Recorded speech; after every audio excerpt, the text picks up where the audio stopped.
अंधेरे चारों तरफ साएं साएं करने लगे, चिराग हाथ उठाकर दुआएं करने लगे। सलीखा जिनको सिखाया था हमने चलने का, वो आज हमें दाएं बाएं करने लगे। नमस्कार, मैं अनिल कुमार आपका हार्दिक अभिनंदन करता हूं अपने YouTube चैनल इंडियन सेंटर एके सर में। हम कक्षा 10 की रसायन विज्ञान में उसका पहला अध्याय रासायनिक अभिक्रियाओं समीकरण पढ़ रहे थे, जिसमें आज हम ये अंतिम वीडियो पढ़ रहे हैं। उसका आज पाठ हमारा खत्म हो जाएगा। इसमें हमारा रासायनिक समीकरण, विकृति, गंधता और धातुओं का संचारण रह गया था। इसके बाद जो आपके उत्तर अभ्यास पुस्तिका जो प्रश्न सूचिका उससे कुछ प्रश्न हैं जो अभी नहीं आपको पता चल पाए, तो उनकी भी हम एक वीडियो बना देंगे। इसके बाद एक पूरा वीडियो का महामैराथन भी आपको दे देंगे। पूरी केमिस्ट्री का पहला जो अध्याय है वो आपको मिल जाएगा। तो सबसे पहले इसमें हम देखते हैं कि रासायनिक समीकरण कहते किसे हैं।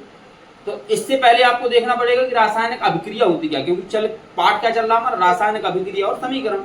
जब दो या दो से अधिक पदार्थ आपस में मिलकर दो या दो से अधिक नए पदार्थों का निर्माण करते हैं तो वो क्या होती है, रासायनिक अभिक्रिया। रासायनिक अभिक्रिया में भाग लेने वाले जो पदार्थ होते हैं वो अभिकारक कहलाते हैं, बनने वाले जो पदार्थ होते हैं वो क्या कहलाते हैं, उत्पाद कहलाते हैं। रासायनिक समीकरण आपका क्या कहता है कि रासायनिक अभिक्रिया में भाग लेने वाले अभिकारक तथा बनने वाले उत्पादों को जिन प्रतीकों द्वारा निरूपित किया जाता है उसे रासायनिक समीकरण कहते हैं। एग्जाम्पल्स के लिए हम कहें HCl प्लस NH3, ये रासायनिक अभिक्रिया है। क्या बनता है, NH4Cl, अमोनियम क्लोराइड। ये आपका क्या था, हाइड्रोक्लोरिक अम्ल था, ये आपकी अमोनिया थी, ये बन क्या गया, अमोनियम क्लोराइड। यदि कोई पूछे कि ये कौन सी अभिक्रिया है तो कौन सी है, जब दो या दो से अधिक पदार्थ या दो या दो से अधिक अभिकारक आपस में मिलकर एक नया उत्पाद बनाते हैं तो उसे कौन सी अभिक्रिया कहते हैं, संयोजन अभिक्रिया कहते हैं। तो उदाहरण ये आपका संयोजन अभिक्रिया का है। लेकिन हमने यहाँ पे ये क्या है, अभिकारक है, दोनों क्या है, अभिकारक। रासायनिक अभिक्रिया में भाग लेने वाले जो पदार्थ होते हैं वो अभिकारक कहलाते हैं, बनने वाले जो पदार्थ होते हैं वो क्या कहलाते हैं, उत्पाद कहलाते हैं। एक एग्जांपल हम और देख लें, जैसे कि NaCl प्लस H2 बनेगा क्या, ये क्या है, अभिकारक।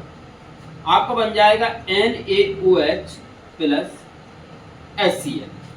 रासायनिक अभिक्रिया में भाग लेने वाले अभिकारक तथा बनने वाले उत्पादों को जिन प्रतीकों द्वारा चिन्हित किया जाता है उसे क्या कहते हैं, रासायनिक समीकरण।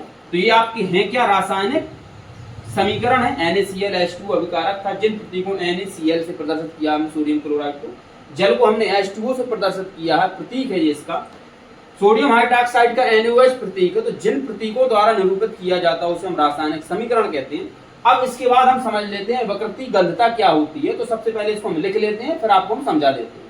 अब इसके बाद हमने यहाँ पे विकृति गंधता को लिख दिया है। तो विकृति गंधता का सबसे पहले आप अर्थ समझ लें। तो विकृति गंधता का अर्थ होता है किसी चीज से बदबू आने लगना।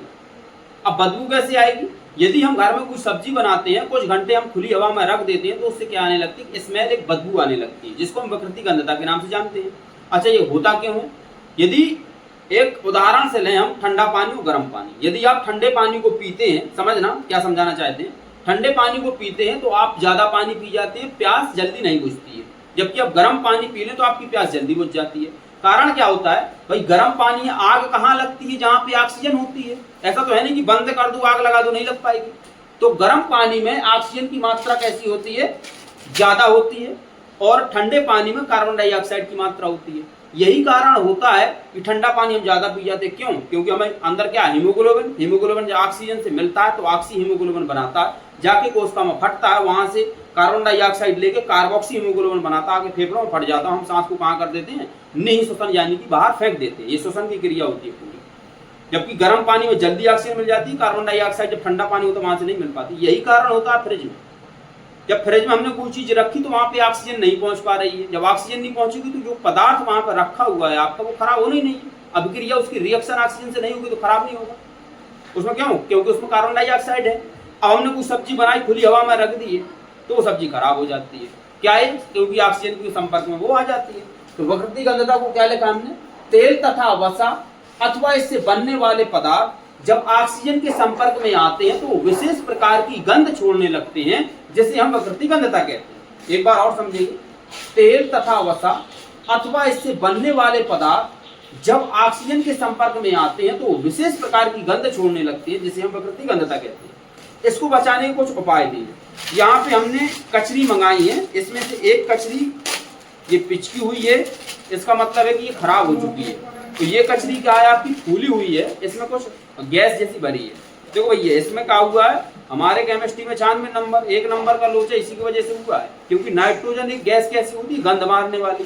तो इसमें विकृति गंधता से बचाने के लिए क्या किया जाता है कि जब हम कोई खाद्य पदार्थ बनाया तेल से, उसको भरने के लिए उसकी ऑक्सीजन पहले पूरी निकाल देते हैं। उसमें क्या डाल देते हैं, नाइट्रोजन गैस। नाइट्रोजन गैस डालने से ऑक्सीजन वहां पे नहीं होती है, वो क्रिया नहीं कर पाती, वो ज्यादा देर तक चलता रहता है। यही कारण होता है इसका। इसमें क्या भरा है, अभी नाइट्रोजन गैस भरी है। तो विकृति गंधता से बचाने के लिए सबसे पहले क्या करते हैं, खाद्य पदार्थ को पैक करते हैं, तो उससे ऑक्सीजन की मात्रा को निकाल दिया जाता है, उसकी जगह पे हम नाइट्रोजन गैस को भर सकते हैं। अब यदि दुकानदार के पास आप जाएं तो भैया ये जरूर रखें कि फूली हुई होनी चाहिए।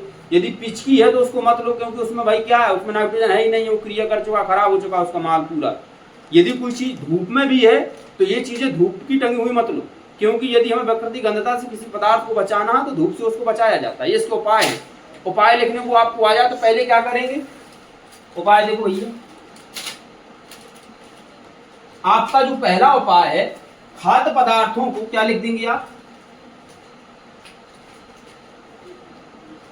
खाद्य पदार्थों को विकृति गंधता से बचाने के लिए, खाद्य पदार्थों को विकृति गंधता से बचाने के लिए पैकेटों में भरने से पहले उसकी ऑक्सीजन को निकाल दिया जाता है तथा उसके स्थान पर नाइट्रोजन जैसी गैसों को भर दिया जाता है, जिससे हम विकृति गंधता से उसको बचा सकते हैं। ये पहला पॉइंट था। लिखना आपको हम नहीं लिख रहे भैया, लिखने में बड़ी समस्या होती है, ये विशेषता बुंदेलखंड वालों की। दूसरा क्या है, खाद्य पदार्थों को बचाने के लिए, खाद्य पदार्थों को बचाने के लिए उनको प्रकाश से बचाएं। कैसे बचाएं, प्रकाश से बचाएं।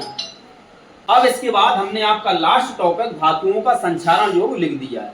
अब धातुओं का संचारण का मतलब क्या होता है, किसी धातु का खराब हो जाना धातुओं का संचारण कहलाता है। एग्जांपल्स के लिए हम लोहा को देखें, यदि लोहा है, लोहा को अपन खुले में रख देते हैं, यदि कोई उसमें पेंट नहीं है, लोहा को खुले में रख दे तो उसमें क्या होता है, जंग लग जाती है। वो क्या है, लोहे में जंग लगना ही क्या उसका संचारण कहलाता है, क्षरण होने लगता तो संचारण कहलाता। अब जंग लगती का है, यदि हम लोहा को एक बंद डिब्बे में रख दें तो उसमें क्या होता है, जंग नहीं लगेगी, क्योंकि डिब्बे के अंदर है तो ऑक्सीजन डिब्बे के अंदर थी लेकिन अब पहुंच नहीं रही है, उसमें नमी नहीं है। जब ऑक्सीजन और नमी किसी धातु में नहीं लगेगी तो उसका क्षरण नहीं होगा। खुले में हमने लोहा को रख दिया, उसमें नमी भी पर्याप्त मात्रा में पड़ जाती है, ऑक्सीजन भी पड़ जाती है, तो क्या होता है, क्रिया कर लेता है और फेरक हाइड्रोक्साइड बन जाता है। फेरक हाइड्रोक्साइड ही क्या होता है, हमारा जंग होता है। क्या होता है, जंग होता है। एग्जाम्पल से समझते हैं, पहले इसको देख लेते हैं धातु का संचारण क्या होता है। जब धातुएं ऑक्सीजन तथा नमी के संपर्क में आने लगती हैं, क्या हमने क्या बताया था, लोहा का एक संपर्क में आता है ऑक्सीजन और पानी के, नमी के, तब तो उसमें जंग लगती है।